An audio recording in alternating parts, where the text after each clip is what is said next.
கிறிஸ்துவுக்குள் பிரியமான சகோதர சகோதரிகளை இந்த நாள் டிவைன் வேர்ட் ஊடாய் உங்களை சந்திப்பதில் மிக்க மகிழ்ச்சி. இப்ப ரீசெண்டா எலெக்ஷன் நடந்து முடிஞ்சது.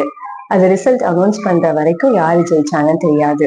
இதுல மாத்திரம் அல்ல, ஸ்போர்ட்ஸ் எடுத்துட்டாலும் சரி, எந்த காரியம் எடுத்துட்டாலும் சரி, லாஸ்ட் மூமெண்ட் வரைக்கும் யாரு ஜெயிச்சாங்கன்னு தெரியாது. அபிஷியலா அவங்க அனௌன்ஸ் பண்ணாதான் யாரு ஜெயிச்சாங்கன்றதே தெரிய வருங்க. ஆனா அந்த வசனம் சொல்லுகிறது, 1 கொரிந்தியர் 15:57 நம்முடைய கர்த்தராகிய இயேசு கிறிஸ்துவினாலே நமக்கு ஜெயம் கொடுக்கிற தேவனுக்கு ஸ்தோத்திரம் என்று சொல்லி எழுதியிருக்கிறது. நம்முடைய வெற்றி சிலுவையில ஆல்ரெடி நிர்ணயிக்கப்பட்ட வெற்றியா இருக்குதுங்க.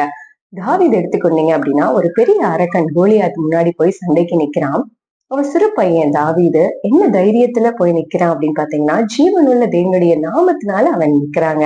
அது மாத்திரம் அல்ல, அவன் சொல்றான், தேவன் உன்னை இன்னையால என் கையில ஒப்பு கொடுப்பாரு, உன்னுடைய தலைய வாங்கிடுவேன். உன்னை மாத்திரம் அல்ல, பெலிஸ்தருடைய பிள்ளைங்கள் எல்லாத்தையும் ஆகாயத்து பறவைகள், காட்டு மிருகங்களுக்கு இரையாக கொடுப்பேன்னு சொல்லி தைரியமா அவன் ஸ்டேட்மெண்ட் சொல்ல முடியுது அப்படின்னா, தேவனுடைய நாமத்தின அவன் நிக்கிறதுனாலதான், அந்த ஜெயம் அவனுக்கு உறுதிப்படுத்தப்பட்டிருக்குன்னு சொல்லி அவன் அறிந்தனாலதான் அதை அவனால பேச முடிந்தது.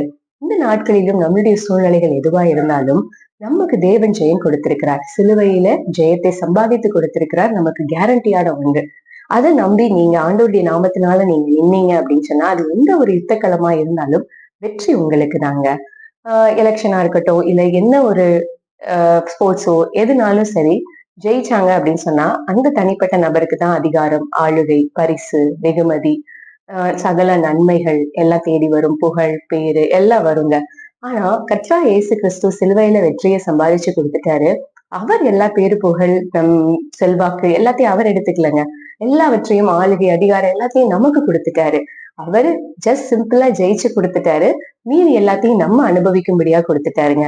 இந்த புரிதலோடு நீங்க இருந்தீங்க அப்படின்னா எந்த சூழ்நிலையிலும் உங்களால ஜெயம் பெற முடியும்.